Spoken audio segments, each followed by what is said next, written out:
Good evening. We're going to open the meeting of the Walker Planning Commission for April 5. You said you had an item for the agenda, Paula? Yes, there's one small change to the agenda. Item 4.4 will be delayed until City Engineer Scott Connors can be back to present that topic. Okay. So you'll see that on a future agenda. All right. Thank you. First item otherwise on the agenda, review the meeting minutes from February 15. Any comments, corrections, changes, motion? Motion to approve. Second. Okay, motion by Tyler, ordered by Scott to approve the minutes for February 15. All those in favor indicate by saying aye. Aye. Those opposed, same sign. Motion carried. Thank you. At this point, this is an opportunity for general public comment. We've got two public hearings and a site plan review here, but if you want to offer any comments about something more general than that, this is an opportunity to come forward and share your thoughts with us. No takers? All right. We'll move on to the agenda items. First one is case number 22-023. It's a public hearing that was held and closed back in August of last year, and we're revisiting it. It's gone through several revisions, and I'll turn it over to Community Development Director Frank Wash. All right. Well, good evening, everybody. This is version 5 of our sign code. So there's been multiple people working on this ordinance for quite some time as part of our zoning ordinance update committee and then staff. And so this is a work in progress. So we continue to try to refine this sign code. And the presentation I put together really builds on what you folks talked about in last August. So the version 5 that you have in front of you, we've tried to tune that code up to address some of the concerns that are recorded in your minutes from that meeting. And we'll just go through it. I tried to put the slide deck together as more of a let's take it one piece at a time, as opposed to just throwing the code out there and then trying to read through the code. That's often difficult in a meeting like this, so maybe we can use the PowerPoint. But I'm going to ask for feedback as we go through this, and I don't feel that this necessarily needs to be approved tonight.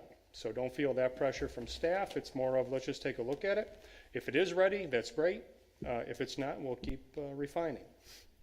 And just to let you know, overall, we are targeting having the entire zoning ordinance updated by the end of this year.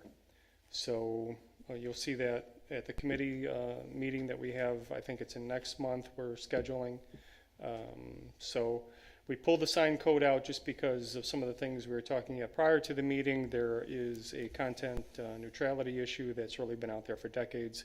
And there's also some new technology issues that are kind of rising to the top, and we thought, okay, let's pull the sign code out and get that updated, put the city in a good position, hopefully. In your cover memo, you suggested that we should formally remove this from the table. Yes. Begin the discussion this evening. I'll make that motion. There we go. Got a motion? Is there support? Second. To remove it from the table and resume the conversation. All those in favor indicate by saying aye. Aye. Those opposed? Motion carries. Take it away, Frank. All right. Well, let's take it slide by slide. This picture that you see on the screen here should look familiar. This is just southeast of the corner of 4 Mile and Alpine. You see a variety of signs. You see signs that are old, signs that are newer, under newer codes, signs that are illegal, signs that aren't, signs that are non-conforming. There's a whole mishmash of things going on here, so that's why we try to throw this photo together, just to let you see kind of the different flavors of signage that we see in Walker and how this code has to regulate all these things in an appropriate manner. So let's take a peek. I don't want to belabor this point, but what came out of a not so wise application of a temporary sign ordinance that came down to religious freedom of speech ended up at the U.S. Supreme Court in a case called Reed versus Gilbert. And what came down out of that was something called content neutrality, which is that if you have to read what's on the sign, then your sign code essentially doesn't pass the test. In so many terms, there's been some follow-up litigation since then that have kind of relaxed some of that language. Here in Walker, our sign code was never intended to regulate the message on a sign. Our current code talks about different kinds of signage, commercial signage, real estate signs, political signs, and we built that code over a number of months as a group quite a while ago now to make it just easy to understand. But because we're talking about different types of signs based on potentially the content, we do need to change the code to get more content neutral. So what you have highlighted at the bottom of this slide says that what we've done with your new sign code is we regulate what we regulate now, but it's regulated mostly by zoning district, and it's regulated by definitions of general sign types. So there's not a lot of change in what we currently do, it's just in a different format. And I think you're going to hear me repeat that as we go through the zoning code update over the next several months. There's not going to be a lot of change in your zoning code. It's just going to be kind of reformatted, and we'll call out the new things in it so that we know where new applications may go. But 90% plus of your existing zoning ordinance is fine. There's just some tunes that need to be done based on current law.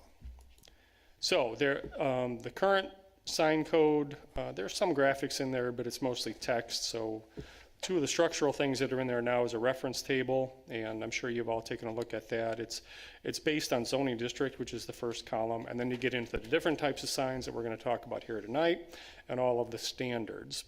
And there's also some graphics in there about here's how we're going to measure signs. And this is a little bit, it's technical and it's more micromanagement than the Planning Commission usually gets into. This is really staff level kind of stuff. But the Planning Commission, we're still hopeful that you folks will take a look at this carefully and just say, okay, those are reasonable and we can understand it, right? And it's going to work for the city.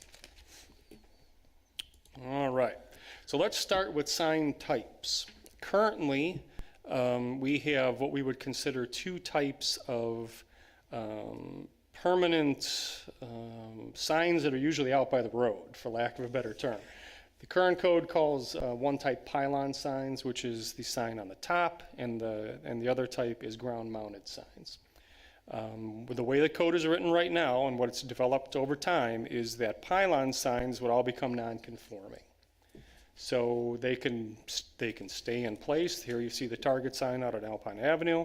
Nobody's going to make them come down. Some communities do that through police power, and they give X amount of months for those signs to come down. We're not looking to do that. They can be maintained going forward. It's just that new ones won't be allowed unless most likely in some kind of planned unit development district. The change is, so that's a pretty major change in the sign code. But if you think back to all the planned unit developments we've been looking at over the past 10 years, I can't recall any pylon signs being approved. You don't see a lot of those going in. What we've been shifting to is more of what you see in the bottom picture there, which will now be defined as a freestanding sign, which is a permanent sign that's mounted directly to the ground. We currently call those ground-mounted signs, but the new definition would be freestanding sign. Permit required electronic messaging could be up to 100% of the sign. Currently it's 50%. The kicker with all these electronic messaging signs, which is defined in the code, is you only get one per lot. So you can have your freestanding sign digital, you could have a wall sign digital, you could have a window sign digital, but you only get one. So pick and choose as you like, folks, but you only get one. If you want more, you need a variance or you need to do plan unit development. The Planning Commission needs to buy off on that. So you'll hear me repeat that a little bit as we go forward. The standards that you see here are pretty consistent with what the code currently has, 18-inch masonry base minimum. There's some flexibility so that it doesn't have to be structural brick like you see on that McDonald's signs there. Sign on the bottom, 5-foot setback, 8-foot maximum height. In certain circumstances, like in plats or major residential, these signs are allowed via, I believe, special exception. They could be up to 24 square feet. And commercial signage, which we normally see, could be up to 48. So this is what we've seen happen in these PUD districts over time. They come in and we say, hey, you can do a ground-mounted sign. It has to be on a masonry base. It can be 6 feet tall, 48 square foot area. So 6 by 8. And then in some circumstances via PUD, you will increase the size based on really where it's at. 6 by 8 sounds big. On Alpine Avenue, it's sometimes not. In Standale, sometimes it's not. So there will be that flexibility. Where via plan unit development, you could increase the sign, size of the sign or the number of signs. Standale Crossings, PUD in Standale, a good example. A couple of main entrances, Meyer wants a couple of signs, they got extra signs at their main entrance. Okay. But by right, you'd be allowed what you see here in front of you. Frank? Yes. If like Target leaves and someone else comes in and they change the sign, does it have to come down and change it, or can they just redo the sign? That's a good question, and the code does call out pretty clearly that you can operate these pylon signs, as we currently call them, as long as you're changing the face, you're doing regular maintenance. You can change, we're not going to regulate the content in any way. So I guess the best way to answer it is, yes, that sign can stay until it falls down or it comes into some kind of major structural disrepair. And I think that's fair. Obviously, these signs cost a lot of money. They're built to last, and they're important as part of these commercial districts. So yes, if Target leaves or Michael's leaves, and we've seen this over time up in Greenridge, I can't remember I think Best Buy used to be on this, or whatever was prior to Best Buy. Circuit City might have been on there. So the panels can change. The design can change. If the area wants to change, they're going to have to come back as part of a planned unit development amendment. So we want these signs to be maintained going forward. Now, if a tornado comes through and it gets knocked down, then the sign code clearly says you can't put it back. They would need either a variance, or in this case, they would come back to the planning commission as part of a planned unit development, and you folks would look at it on a case-by-case basis. So Frank, on something like this, if this sign, the pylon sign goes down and we need to put a ground-mounted sign, could each store have their own ground-mounted sign? So we take this big one down and end up with having maybe 3 or 4 signs? By right, the answer would be no. That table that you see in front of you says you get 1. As part of a large commercial development like this, you may get a request for additional signs. If that's quite a large pylon sign out there. If that thing comes down, you may see requests for a couple more ground signs, freestanding signs in this language, but not by right. By code, you get 1. The benefit of the planned unit development district is that we can plan comprehensively on a little bigger scale and get away from some of the strict zoning standards and say, what's going to fit best on this site? What's proportionate on this site? What's a reasonable use of directing the traffic off a high-speed road into this commercial site? So yeah, if that one came down and there were different requests for different kinds of signage to meet the new code, then you would look at it on a case-by-case basis. Okay. So we don't want to give away too much up front when it comes to signage, but I think we've tried to be very reasonable over the years to make sure that the signage is appropriate. Okay, that's freestanding, so keep that in mind. The next definition is a little bit easier. It's just wall signs, right? It's pretty easy to understand. It's a permanent sign that's connected to the wall. The calculations that are in here are consistent with the way your code is currently written. The 3 images that I put up kind of show 3 different varieties of wall signs that we deal with at the staff level on a regular basis. That's the Meyer on Alpine Avenue. That wall, that very long wall on a big building, would now be by definition the frontage wall, which is the way the current code is written. It's just stated in a little different way. So that wall is allowed to have wall signage on it based on the length of the wall. And then it's limited as well, and that's right in the table for how many square feet you can put in there. The number of wall signs, we've never regulated. So Terry, I know you had that question. But typically they'll shake out like you see here. There's gonna be the big foundational sign for the business like Meyer. And then as you get into the parking lot, there's more directional signs on the wall itself. But it would still be limited by code in that table. Meyer is a planned unit development as well. Big complicated site, so there are some unusual things on that site. A more typical wall sign arrangement would be what you see in the middle image, which is the strip mall that's in front of your Alpine Meyer. And the frontage wall that faces Alpine Avenue is what would give you the basis for how many square feet of wall signage you can get there. And then each one of the individual storefronts, by definition, you see 3 on that site, would be given a proportionate amount of wall signage based on how long their wall is.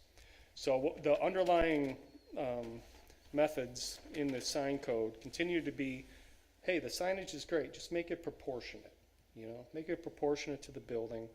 And you can see the effect of that code over time. If you have a little bigger storefront, you get a little bigger sign. You got a smaller storefront, you get a smaller sign. How about corner lot?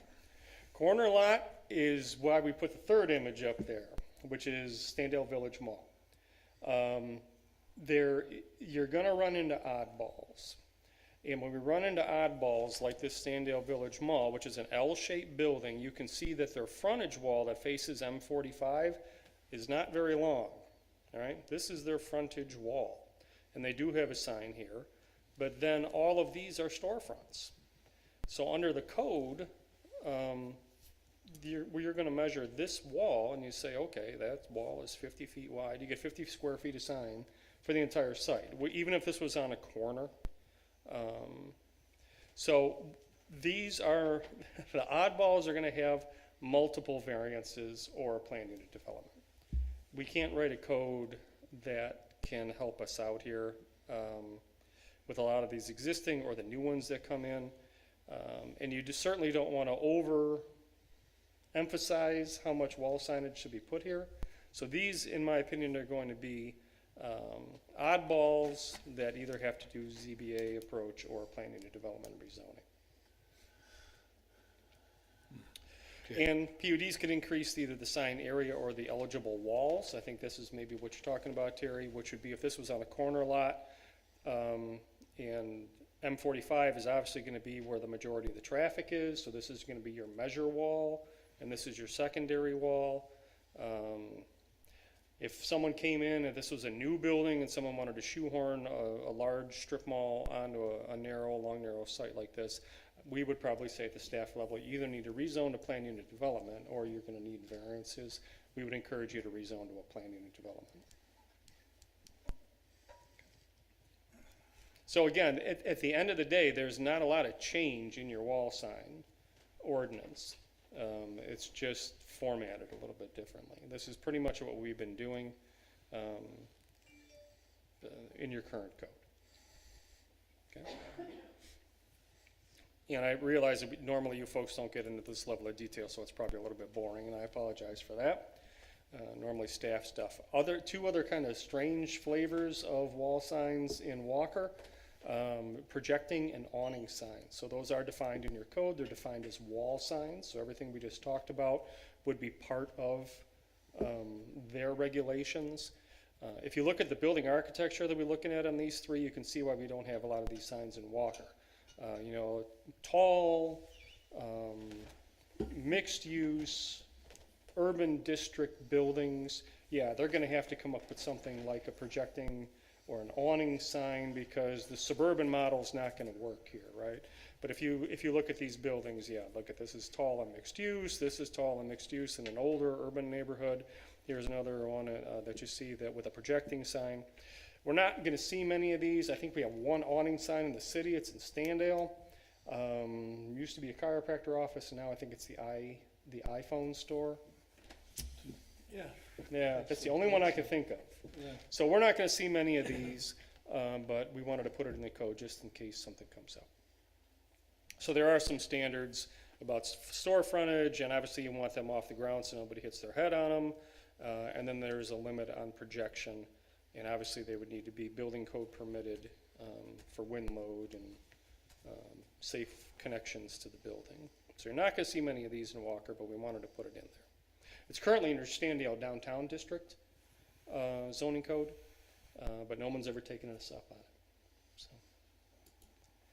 Window signs, now here we get in, the last few here are going to be things that you folks talked about back in August. So I want to make sure we're doing these carefully and that we meet your concerns.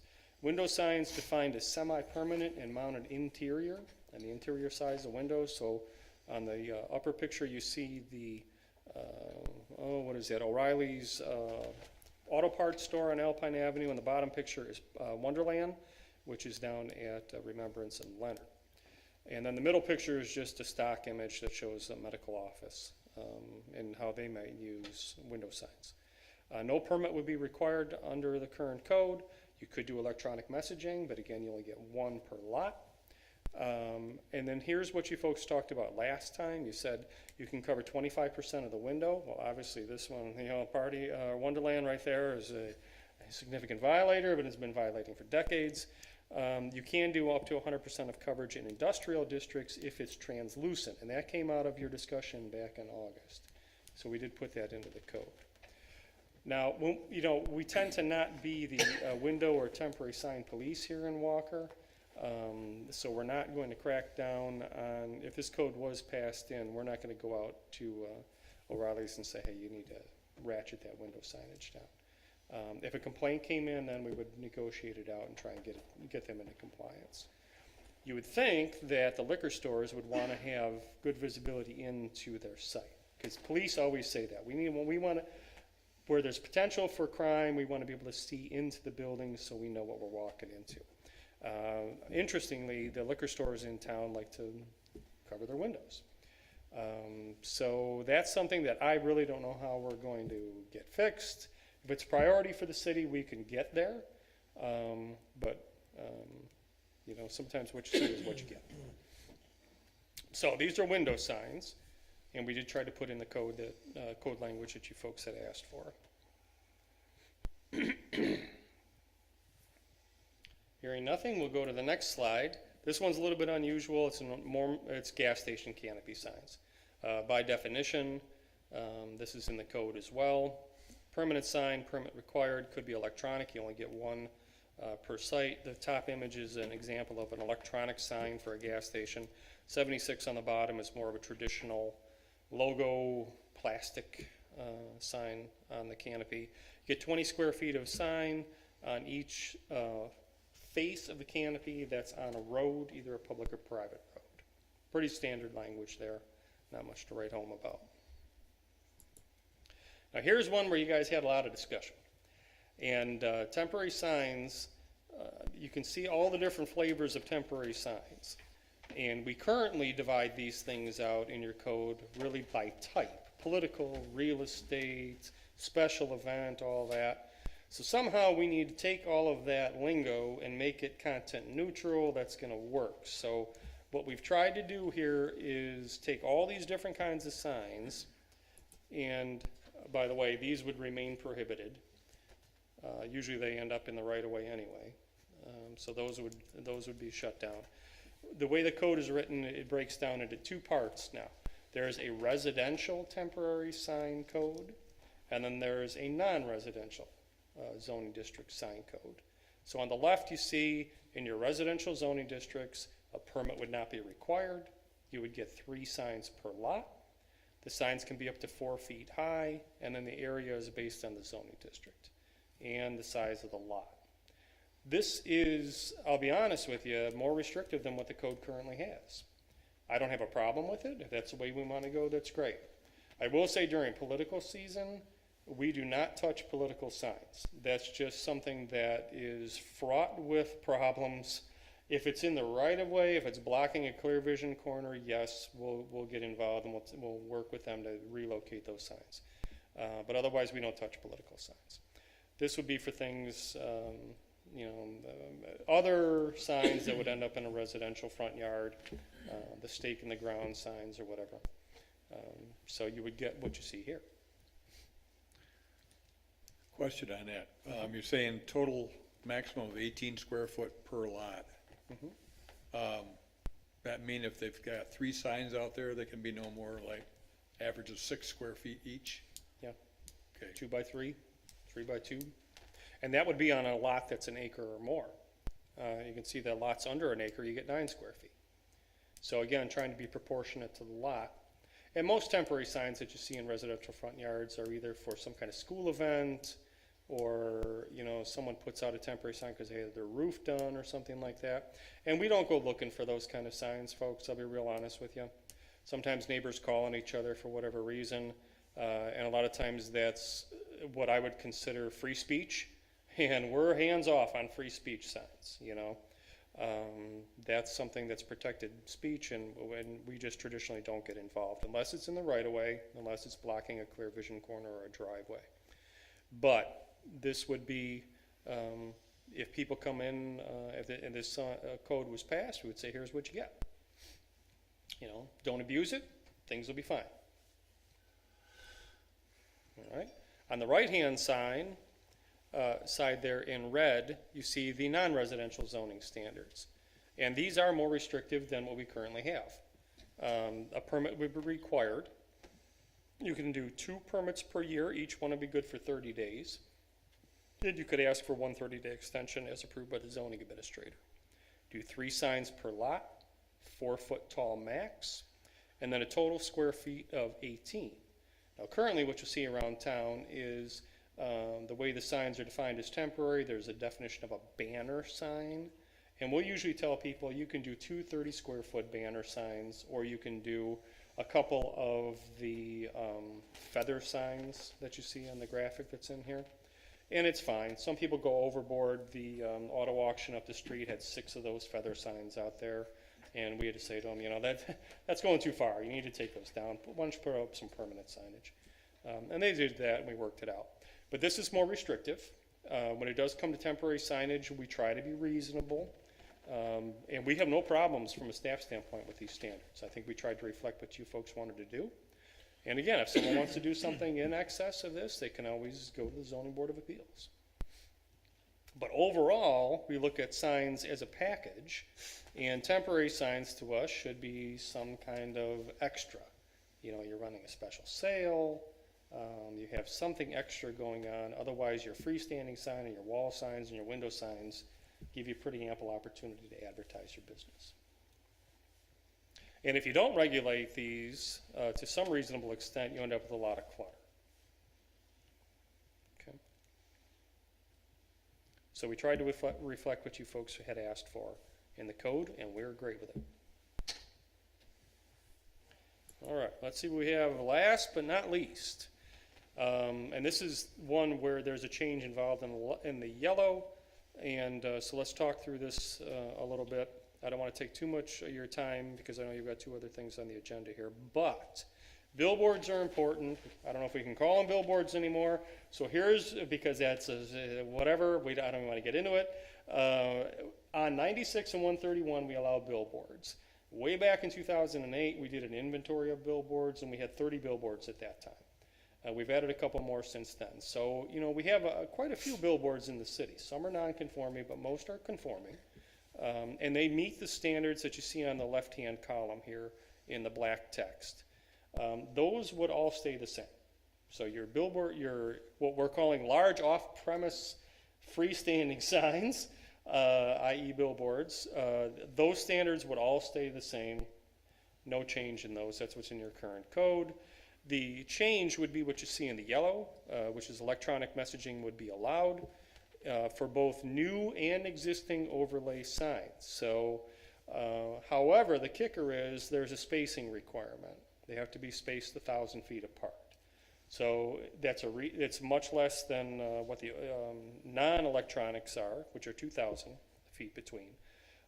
So if you ran those numbers along 96 and 131, you could see basically how many numbers of conversions you could get. It's not a tremendous amount. And the technology has come a long way. What you see, the sign that's on the bottom right of the image here. You can see the North Park Street Bridge in the background and the Grand River, and the giant concrete pile to the left that never goes away, and then 96 is what you see on the road surface. It's right at 96 and 131. I think that was back in 2013. We were sued, and I think it was Lamar at that time that sued us. And we went round and round. They wanted multiple electronic billboards, and we settled by saying, why don't you put one where the traffic count is high and make it a two-sided sign? And so they did. That's what we settled out. And I've received 0 complaints in 10 years about that sign. It's controlled via regulations for illumination, no flashing. It dims and brightens with day and night. If I recall right, Frank, the sign was too close to another sign for that landscape place there. Yeah. So they paid for the landscape place to move their sign. That one may have been different. This one was Lamar came in and they wanted to do an electronic billboard in front of the Meyer corporate campus at 96, and then they wanted Oh, to yeah, do that's one a different someplace one. else. I remember Yeah. they wanted an electronic one back over Yeah. on 131 also. And I think that just went away, but it's going to come back eventually. And so here, let me just finish this, and we'll look at where we're at currently. The code projects that you would allow conversion to electronic messaging for these off-premise signs, or new, based on 1,000 feet between the signs, and then the illumination controls that are in the code for electronic messaging sign. And if you want to see the latest version of this, FlexCo was under construction. And while FlexCo was under construction, we were hit with a lawsuit to put an electronic sign there. Your code says no electronic billboards, so we were taken to court, and they wanted to also convert the large WIN alteration sign at 4 Mile and Alpine to a billboard. That was ridiculous because it's not allowed by code, and that sign is probably in the right of way anyway. So we settled, and the settlement was what you see in your current code, which is two-sided electronic signs, subject to all the illumination standards and display standards, and the traditional sign for a billboard, size for a billboard, which is, I believe, 14 by 48. And that's gone in and went in on a base, and you know what? We haven't heard any complaints, and at first I think it caught people's eye because there's not a lot out there. There's not a lot of clutter through that area. But since then, I think it's just become a part of the landscape. And the technology has gotten better too. Terry and I probably remember some of those original electronic billboards that went in on 131 near 28th Street, and some of the ones that are in the Coopersville area, and they're so bright that unregulated, they can, especially in a rainy night, they really cast a lot of light. If they're run according to the standards we have in the code, they're not outrageous. And it's just a sign of the times.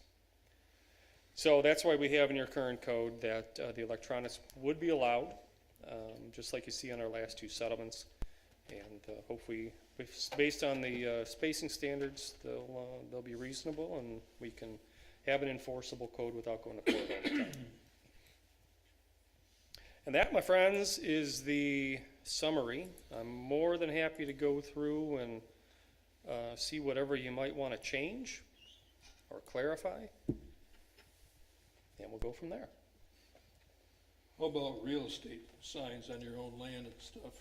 And that's going to come, we currently have those defined as separate real estate signs, Okay. but they're going to fall under your current temporary signs, and then the only regulation will be by what type of district they're in.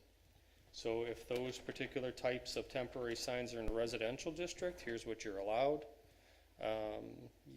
Typically, when it comes to a real estate sign or for someone looking for help, employment, we kind of step back from those because we know that those are transactional, they're shorter term. As long as they're not in the right of way, we're not going to get involved with them. But how it would shake out is what you see on the slide here, which is, okay, if you're residential and you want to do real estate signs, here's what you can do. And then if you're in the commercial district, you can do a little different. Let's take it with a grain of salt, and I'll be very honest with you up front. If someone wants to put a little larger real estate sign on a big commercial site, we're not going to chase them down unless it's in the right of way. And I hear, I think a lot of people will say, well, why even have a code then? Well, I always come back to, well, the police have a lot of speed limits out there, but you'll hear them that they're not going to pull people over until you're going like 7 or 9 miles an hour over. So there's always human judgment. So that people say, well, why post it at 55 if you're not going to pull people over until they're going 64? So there's always this human judgment in these codes, and that's why you hope to hire good staff people who have got a good head on their shoulders and listen to appointed and elected officials and try to do reasonable enforcement of some of these things. Unreasonable enforcement ends up with Reed versus Gilbert, and the whole country is put into a chaos with content neutrality. So that's what it comes down to. So if a commercial wants to do something, real estate wants to do something different, or if another realtor wants to put a bigger sign in, we're probably not going to chase them down. Frank, what's the rationale between allowing electronic 1,000 feet apart versus 2,000 feet apart? Well, I think and I don't want to get too far into some of the content neutrality stuff, but in the beginning of your ordinance, there's an intent and purpose section. And the intent and purpose section says some signs, because of the technology, can be more distracting than others. And they're intended to be that way. If you look at some of the billboard companies and the way they couch it, or you see what the sign says, they want you to look at those signs. And some signs, like electronic signs, may be more distracting to people. So therefore, we should be a little bit more careful with placement of those signs, I guess, is what we're saying. At the same time, 2,000 feet, if you look at how many miles of frontage you have for 96 and 131, it's a pretty strong restrictor on the number of billboards. So if you put, the billboards can only be 2,000 feet apart, and then out of all those billboards, every 1,000 feet you can pick a couple of them and convert those to electronics. That's kind of how the overlay thought fits together. We're going to have one standard for all off-premise large signs. And then within that area that's pretty restrictive, we're going to allow some of those signs to be converted to electronics. Is there a magic in the number? No, I think it's a community standard that's reasonable, and you see in quite a few codes throughout the region, throughout the country. So there's no magic in it, but it's just trying to allow some reasonable use of quote-unquote billboards, and then allow some of those billboards to be converted to electronic. Not all of them, but some of them. So you'll hear me say over and over a lot of times when we're dealing with code, or whether we're looking at plans or whatever, or looking at master plans, we need to be reasonable. You hear that a lot in courts, right? Reasonable person standards. So I think that's what we're trying to do here. Any other comments, questions? I guess it begs the question, if we have an understanding of it and don't have any issue with it, are we at a point where we're ready to forward this along to the city commission for their consideration? Well, I'm amazed the expertise he's got on this. I didn't realize it was that complex. I put in a little subdivision, and I took a 4x8 sheet of plywood, and I painted a plat map on it. And the happiest time when I sold a lot, because everybody said you couldn't do it. You don't know what you're doing here, Taylor. And I probably didn't. But now I've got 29 acres left, and I'm going to get a 4x8 sign there too, or not? Okay, with a plat on it? Yeah, let's take a look. If it comes in as a platted subdivision, then there is an allowance in the code for a freestanding sign, up to 24 square feet. So that's something we would look at as part of there's a reason there's a construction schedule on all of your plans, and we're going to start looking at that a lot more carefully as we go forward. We've got some lessons learned on that stuff.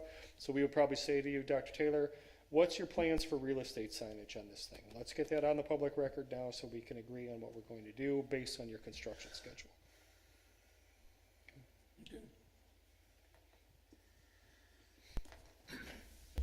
I think it's answered some of the questions we had, and it's a complicated issue. You're never gonna cover everything. I think Kentwood has one of the most restrictive sign ordinances in the area, but, you got a lot of historical stuff too. You can't just go out and take down all the pylon signs, which we'd like to do, but, so there's a general slow conversion, and I think, I like it, I don't think I could add any more, so.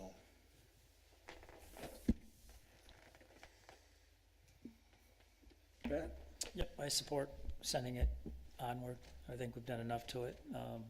And again, it's flexible. I mean, there's some reasonable changes and they go to the zoning board as needed. Yes, I like that approach, yes.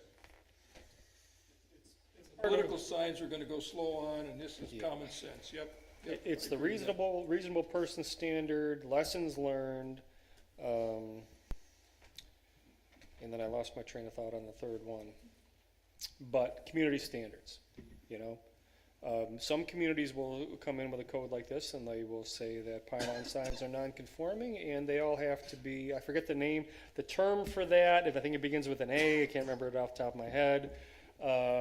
But they need to be phased out within the next attrition, and then there's another term that involves, you're given this allowance for a certain amount of time to get those signs out of here because they're no longer compliant with the code, and normally it's done under something called police power, which may not be in a zoning code. I can't remember the term.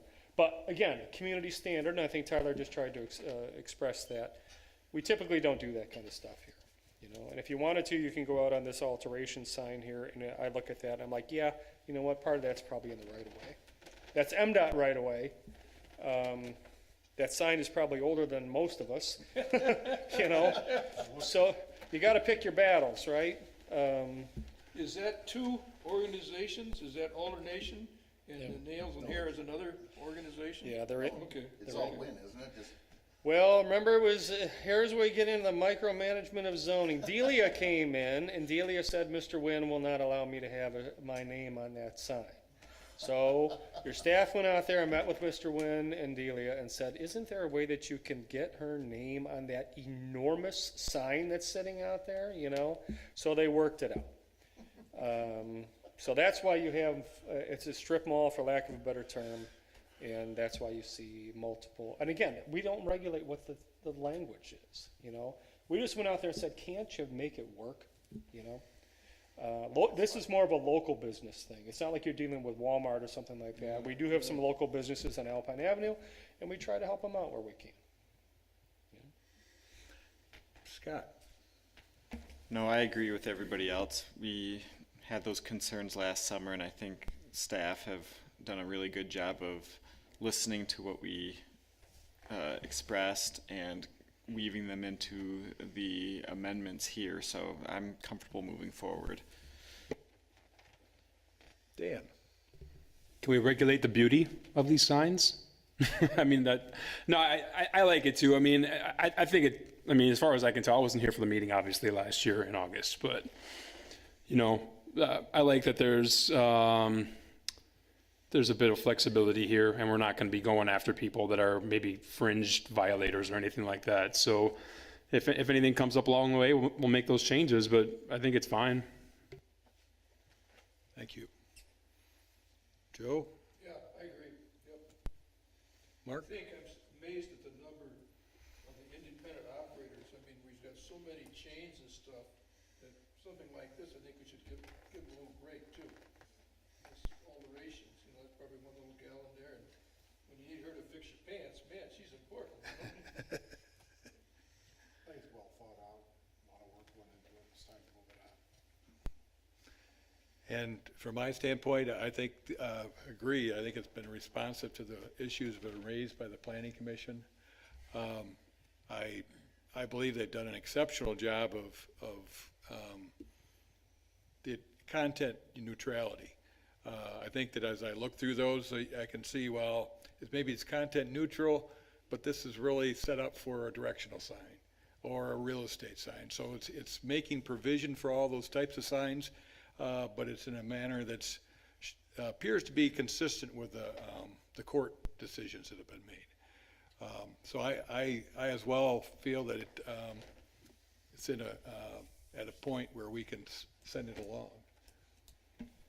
Is there any specifics for downtown Standale District, or does it fall under this? Because sometimes the downtown district has a little bit more detail, but is this comprising everything, even for downtown district? Yes, here's how that would apply.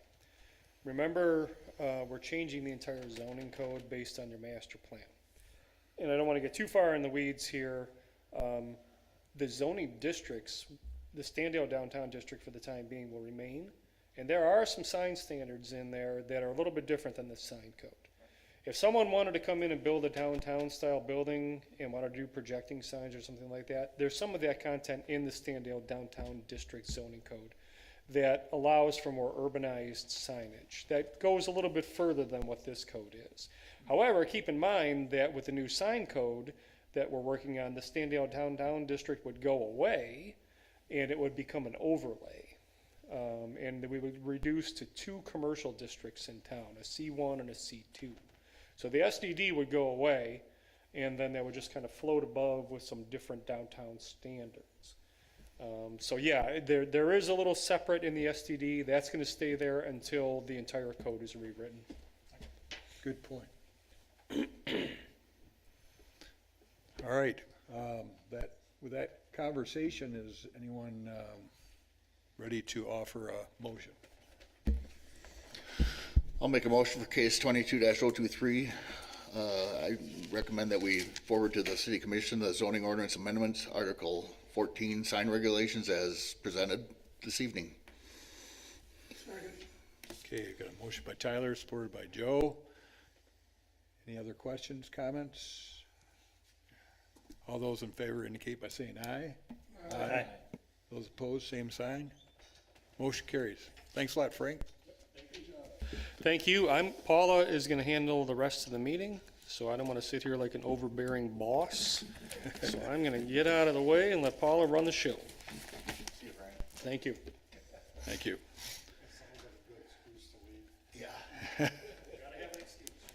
All right. Next item on the agenda is case number 23-003. This is a public hearing. It deals with a proposed rezoning in the 2500 block of Alpine. And turn it over to our planning director, Paula, and introduce the project.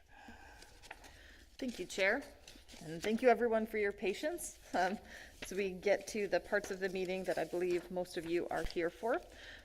First, we have an application for a rezoning. This is located on Alpine Avenue, south of the highway. Sorry, I'm pulling up my notes here. Okay. This comes to us for a property that's been vacant for some time. And there was a proposal brought up to raise the existing building and potentially put in a new building. However, the current zoning has a really large front setback. For some reason, this one property along this stretch here, almost all the properties along this part of Alpine, this is Meyer across the street here, are zoned C1, which is our local commercial district. This one, probably because of its former use as a tire shop, which is a more intense, more disruptive use, wouldn't be allowed in the C1. And so it's non-conforming. The setback doesn't meet the C3 zoning that it has right now, but that's what we've got, a non-conforming property. I drew here, you can see the front yard setback for the C1 is in pink, and that overlay hash in the blue is for the C3. So the C3 is what the existing zoning is, and it really limits what a developer could build within the setbacks. You're really looking at kind of the back half of the property. And so rather than apply for a variance for this property where there is zoning nearby that works and would align with the district, they were given the option of applying for rezoning, and that is the opportunity they took. So it's here before you today. There are a few changes between the two districts. You can see on this table here. The front yard setback is one of them. The lot size is the other. Those aren't, these here, it's a large enough lot, that's not non-conforming now. It wouldn't make a huge difference there. That front yard setback is really, the part that is, different here. And also, rezoning the site to C1 would make it more compatible with the surrounding zoning and land uses, and it would eliminate the possibility of another C3 more intense use going into that site where there is immediately behind it single-family residential neighborhoods. And that is a bit of a concern for staff that a more intense use could come in there. So the rezoning would eliminate that possibility. And as I said, there is lots of C1 zoning nearby. It would not be a spot zoning, which is a consideration when you're thinking about rezoning. And the C1 uses are all allowed under the current zoning, so I can't see a way that the change would negatively impact any of the surrounding properties. So with kind of that general information, I recommend forwarding a favorable recommendation to the City Commission for the rezoning to C1. I'm happy to answer any questions you have, and I do believe we have a representative from the project here, if the chair would like to hear from them as well. Okay, thank you, Paula. Any questions for Paula? I think that's a very good introduction as far as what the issues were and the setting here, the context. The applicant, if you want to come forward, identify yourself, turn the button on and the middle button to activate the speaker. Just give your name and address and provide a rationale for your request. Sure. David Sukenik, 2304 Argentina Drive in Grand Rapids, Michigan. As Paula mentioned, I'm with the applicant, Restaurant Holdings LLC. Our intention here is to build a Taco John's restaurant. So it's a new brand that's coming to the West Michigan area. We've recently opened 3 of them in the one in Wyoming, Caledonia, and in Jamestown Township. And I think, Paul, you did a good job of laying out the reasons for our application. I think there's a site plan there that you can see. Essentially, our building would not fit on the site, given that 100-foot front yard setback. And my understanding is that this C1 zoning is more in line with the city's master plan as well. So happy to answer any questions that you guys have. Thank you. Commissioners, any comments, questions for the applicant? Okay, thank you. This is a case where it's a public hearing. I'll make a motion that we open the public hearing. So moved.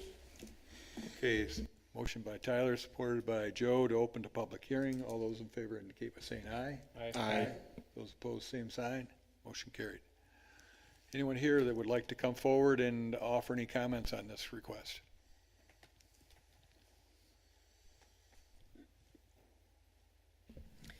Jessie Pakila, I'm at 2536 Hufford. I'm actually behind the laundromat just next door here. My neighbors, Sam and Sherry Coxon, had a previous engagement and couldn't attend. But we're really happy to see something going in. We also heard that urgent care is going to go in at the old bank. It's going to be great to have something there.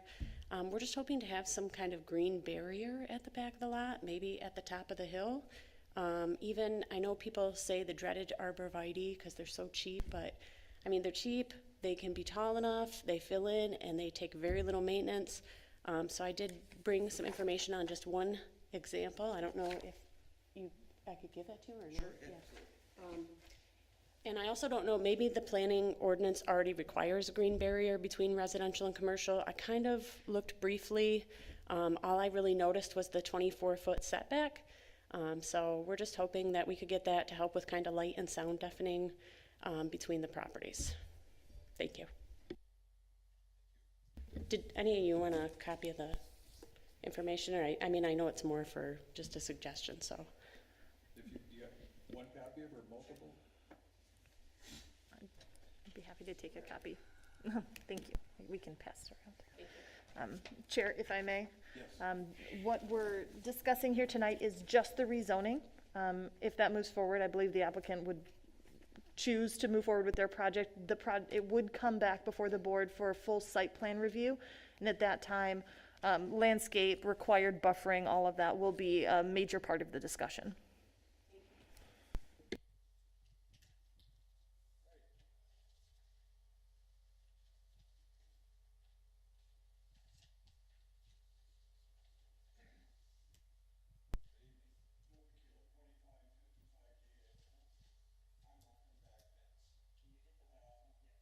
Oh, I'm sorry, 2555 Day Avenue, Phil Pequila. We share a fence. We were here for the same reason. We'd like to see some sort of a green zone in there. It would, especially with a drive-through that may be open late at night, it would block the headlights coming through, the noise coming through. And I think that there's a potential for that at the building just to the south of that as well. Farther north, there's a large bank that blocks a lot of it. The other concern would be trash control that blows into our yards. So that's all I've got to say. Thank you.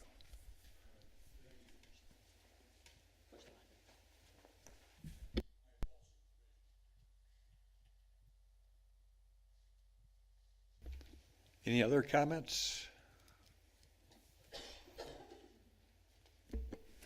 I'll make a motion to close the public hearing. Okay, motion by Tyler, Second. supported by Joe to close the public hearing. All those in favor indicate by saying aye. Aye. Those opposed, same sign. Motion carried. Commissioners, any comments on this one? No, straight. Seems like a slam dunk. Yeah. It's only logical. It creates, it Cleans up makes it so Alpine. the lot is a lot more useful and further away from the neighborhood, actually, Yeah, so. If, I can make a motion. For case 23-003, I make a motion to forward a recommendation to the city commission for the approval of the request to rezone the .84 acre parcel at 2518 Alpine Avenue from C3 highway commercial to C1 local commercial. Second. okay, we got a. Support. Motion by Pat, supported by Scott, Oh. to approve, to recommend approval to the city commission, approval of the rezoning. Are we, we're not gonna talk about the landscaping they brought up?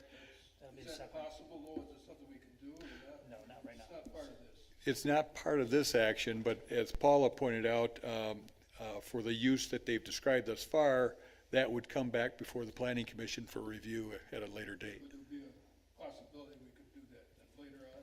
yes. That's not what this is for right now, okay. Correct. Thank you. Thank you. Yep.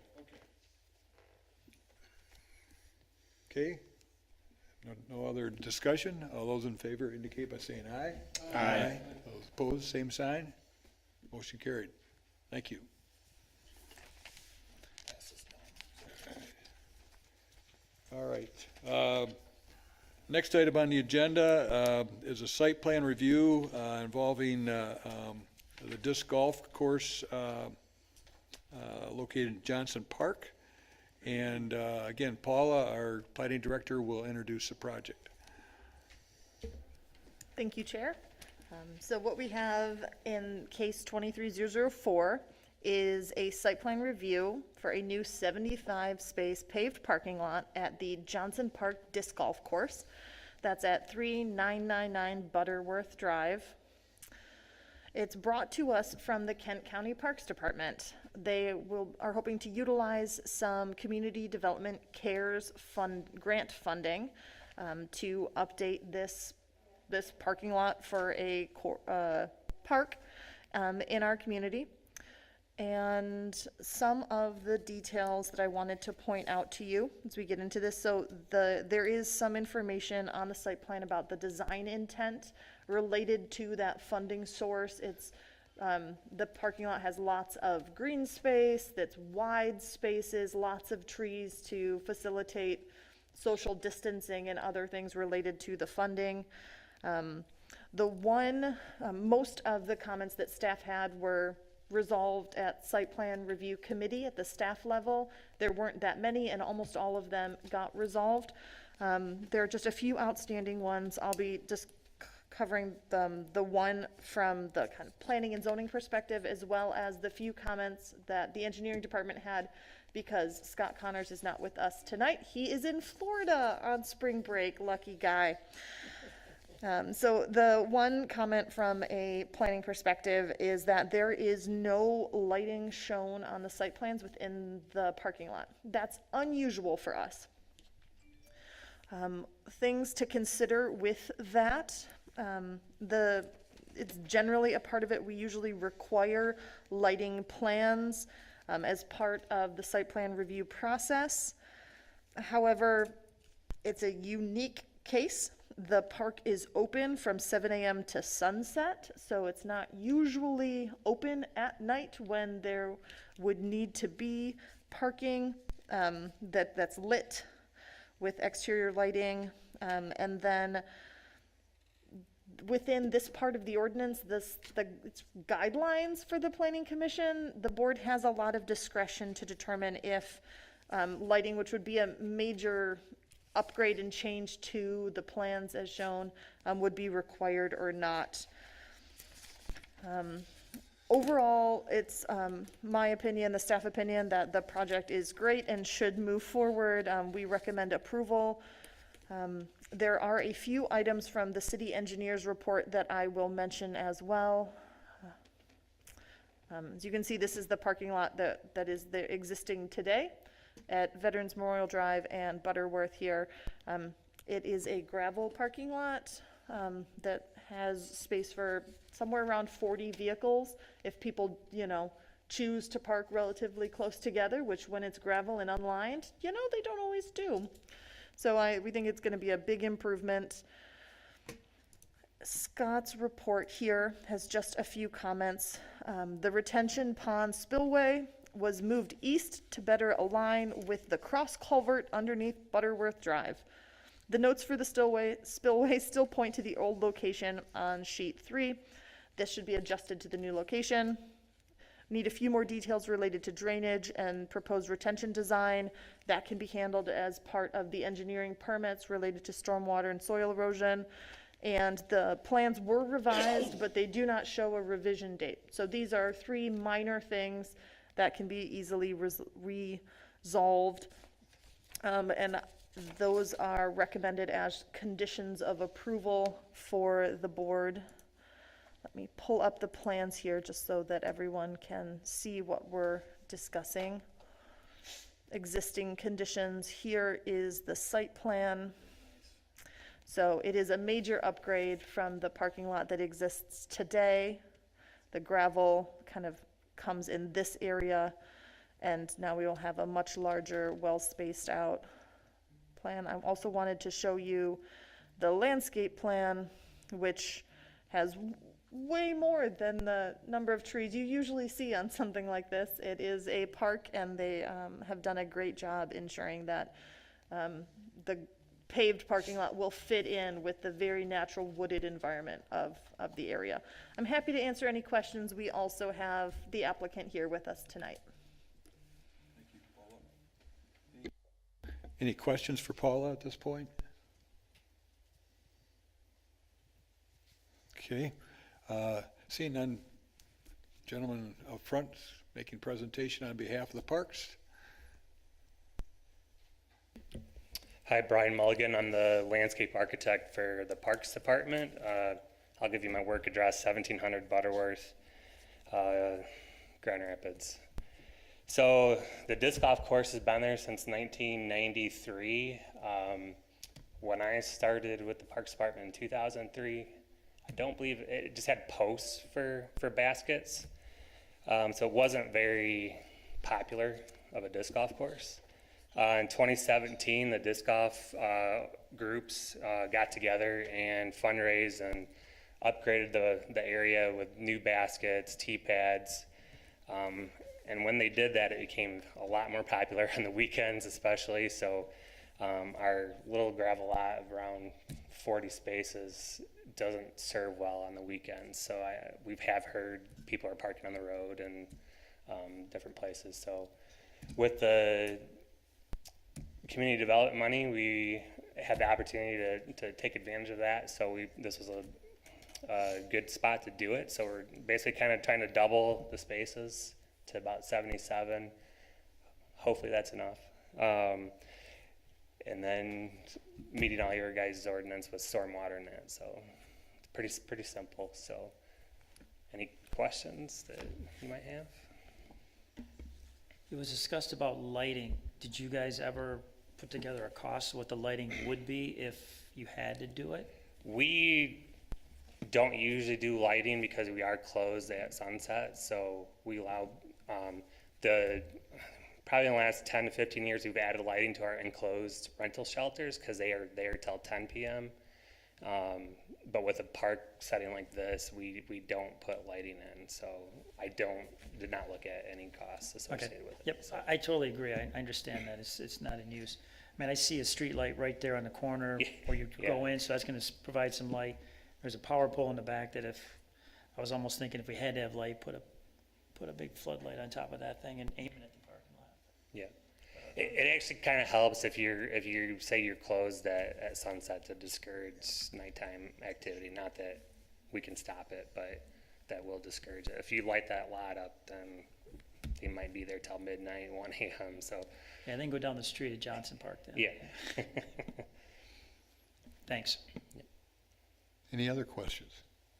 Well, it's certainly very popular. Every time I go by there, there's a lot of people there, and it sounds like I think the lighting, it doesn't sound like we need the lights to me. Run the risk of having tailgaters after they're closed, if it's still lit up, think about it. I mean, they could be out there all night. Now, is that used, Brian, as a trailhead by some people along through there? Yes. One of the Scott had asked that we connect the trail in. I was hesitant to do that because I think it's going to be needed for disc golf use. So I'm a little worried that if it does become a trailhead, that we're going to run into an issue. But Johnson's got a lot of parking just down the road, and so does Millennium. So we might look at some additional parking lots in the future if it becomes an issue. So it sounds like the reason for this, that not wanting the lighting, is that because it aligns with the park hours and Yes. with that particular aspect of it.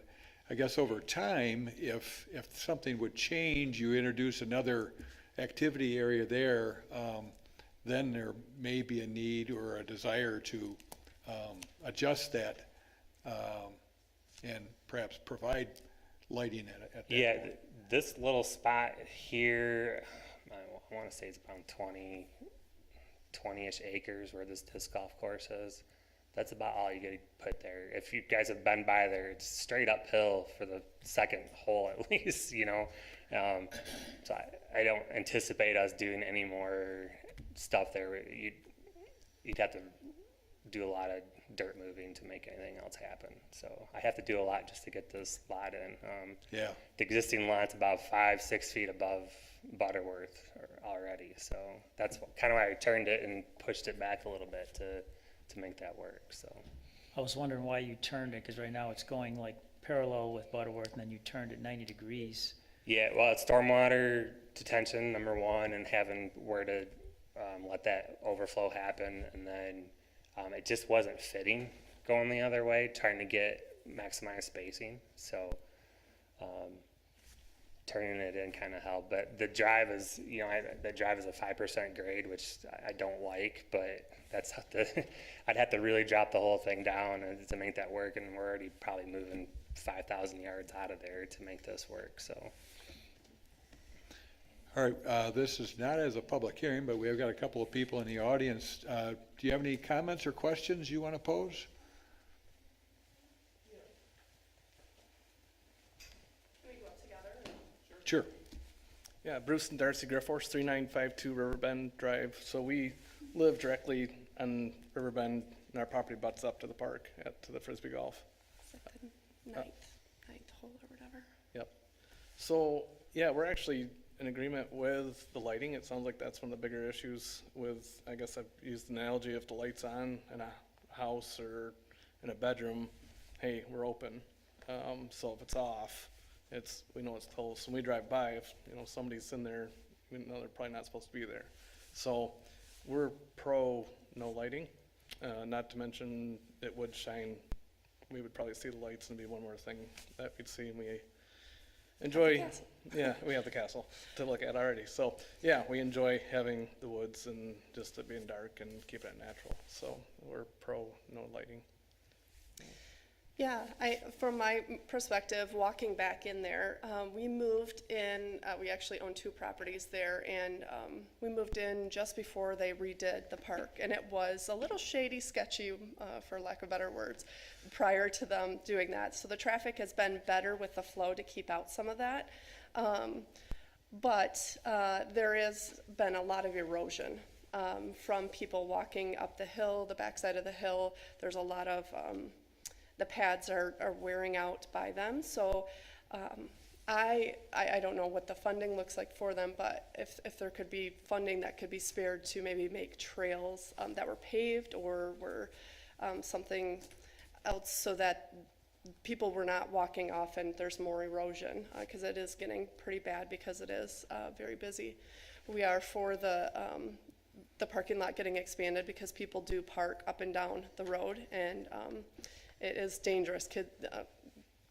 Young people opening their doors into the road as cars are driving by during rush hour. It's mostly during league night. On Tuesday night, they have a league night. So on league night, they're parked on both sides of the road. So again, pro safety for us and so we really like the design. We like all the trees. So we think it's better than, they're gonna park regardless of, so they might as well be parking in a parking lot, so.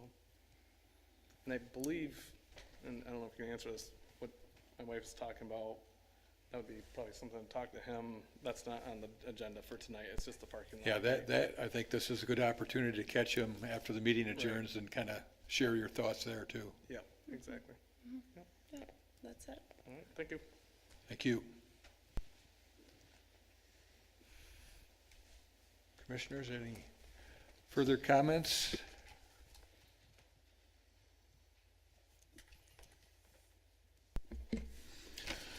Case number 23-004, Johnson Park Disc Golf Parking Lot Site Plan Review.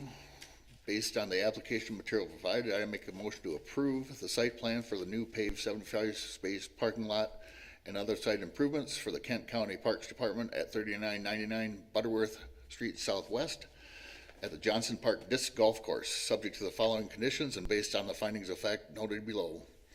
Condition 1, the applicant agrees to all conditions of approval as noted in the city engineer's report dated March 7th, 2023. Number 2, the applicant shall provide 3 sealed sets of civil engineered plans incorporating the recommended conditions to the Community Development Department prior to the issuance of soil erosion and stormwater permits.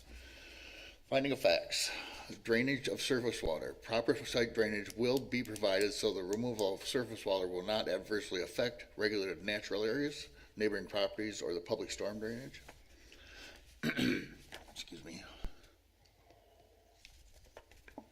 Vehicular access and parking, the provisions for vehicular parking and for vehicular and pedestrian circulation on the site and onto adjacent public streets will not create hazards to safety and will not place demands on the public services or facilities more than capacity. Drives, streets, and other elements have been designed to promote safe and efficient traffic operations within the site and shall provide safe and efficient vehicular access to and from the site considering adjacent streets and curb cuts. Pedestrian access. Pedestrian access has been provided between major activity areas. There is no lighting. Landscaping. Plant material will be used to enhance appearance of the site, to screen unsightly or harsh elements, and to provide visual relief from large monotonous features such as parking lots. All right. That seems kind of strange. Is there support? Do we have a motion? Is there support? Support by Joe. So motion by Tyler, supported by Joe to conditionally approve the application as laid out in the motion. If there's no questions, all those in favor indicate by saying yes. Aye. Yes. All opposed? No. Motion carried. Wow. Sorry about that. Vehicular, yes. No. All right. Thank you very much. That is quite an improvement.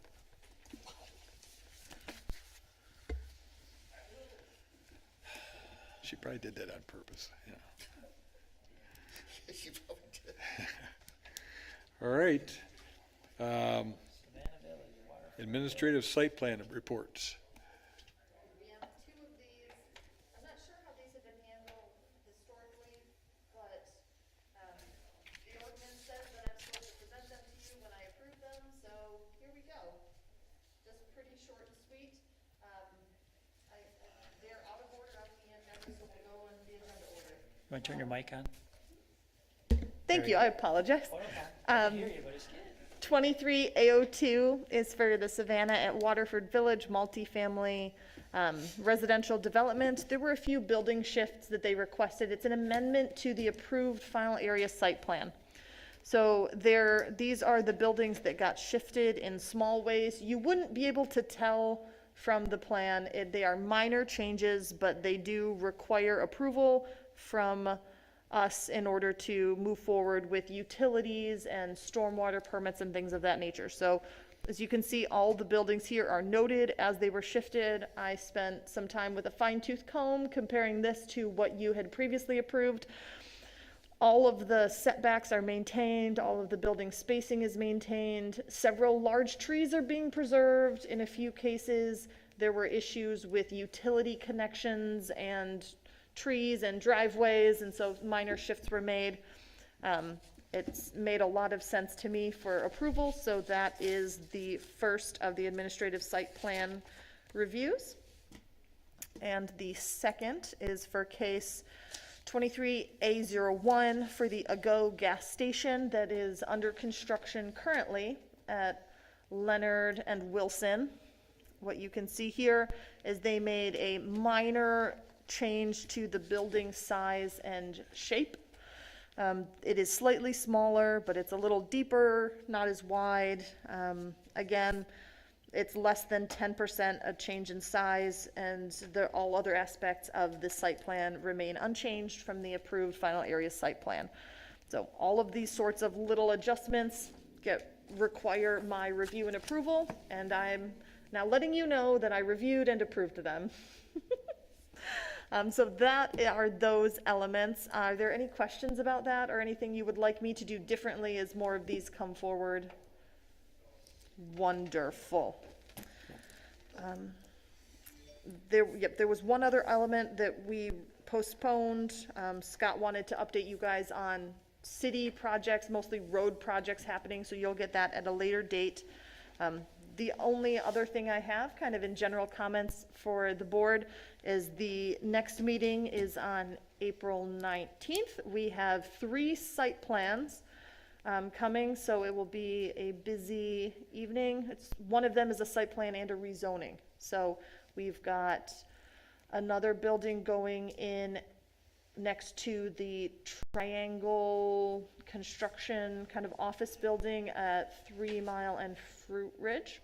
We've got just north of that a second building going in where another building is already under construction at 3101 Fruit Ridge. That's kind of a weird shaped lot that's tucked back to the left. And they're adding a second building where there used to be kind of overflow parking. And then the third is for a project on Cummings, 41 Cummings. It's currently a large, mostly vacant residential lot. They're hoping to put in a small planned unit development with 22 two-family condos. And so that is a rezoning and the preliminary area site plan. So you'll see those projects come back in 2 weeks. Okay. And I don't think I have anything else for the board at this time. Question for you on the Kinney, and then this is when Scott was going to talk about it, the Kinney Avenue redo, which is going to start next year. There's a development that's inside there that they were going to start and connect to Kinney, and they haven't really done anything in like a year and a half, 2 years. I'm just curious as to where that one is at, but that was before you, so you may not know about that. Yeah, I am not aware of that. Scott They're definitely clearing would some be. trees here and there, but they're just piling them up. They're not really doing anything, and it's supposed to make a connection. I figure they got to get it started before the Kinney redo gets started, so that they kind of finished it around the same time, but I was just curious. When Scott's back in a couple weeks, I'll talk to him about it. That was approved. Yeah, that was approved because they're selling lots in there. What was it? Because it probably expired. Yeah, so I'm wondering if they gotta come back and get, because it's over a year. Yeah. That may be It's worth. right along the trail yeah, there. just checking out. I was just curious if. The other thing I was gonna ask Scott is like, we're gonna do Kinney between Lake Michigan Drive and Leonard. We did Kinney between Richmond and 3 Mile. Were we ever gonna touch Kinney between Leonard and Richmond?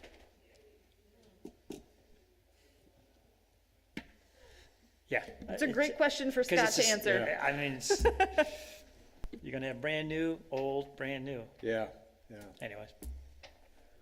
Just gotta get the money. yep. Okay. They've started cement work on some pads on the old Lincoln Golf Course. Well, they piled dirt up. I got dirt piles in my backyard that are about 30 or 40 feet tall, which is good. It blocks the noise. Bloody mess. But yeah, a couple of times they've actually had the trucks that are hauling the dirt from the front to the back. They get stuck. They got stuck in the mud, and they had the bulldozers pushing them out. You could hear the metal, and they're just pushing these trucks to get them out of the mud. And a lot of the backup noise. That's all you hear is beep beep beep. But yeah, until it dries up, they're gonna have sloppy mess. But Yeah. it's getting there. It looks like they are trying to save some trees, like you said. They're moving some buildings because there's some trees that are still good, and there's some they got to take down. So Now that's one of the values, especially with that particular project, as you report that back, kind of reassuring that they are doing what they can to preserve the existing vegetation there. funny thing is, I went out there tonight and I found it because I used to go out there all the time to get golf balls. I got tons of golf balls, and I went out there again tonight. And as they're digging them up, I'm finding another 10 tonight. I used to walk that last year, quite a bit, find no kind, but I never thought the golf balls were all that great out there. They were I have a making stash of golf good ones and a balls. stash of bad ones. The good ones are like very few. The bad ones are top flights. You know, you can. I didn't find Titleist, I was gonna say, you probably got some vintage ones in there now too. I found one today that it's the old one. They don't make it anymore. Yep, it's probably been buried for 20 years. 20 years, yeah. Anyway, Anyway, okay, good. Guys ready to go home? Yeah, I'll make a motion to adjourn. very good. Thank you.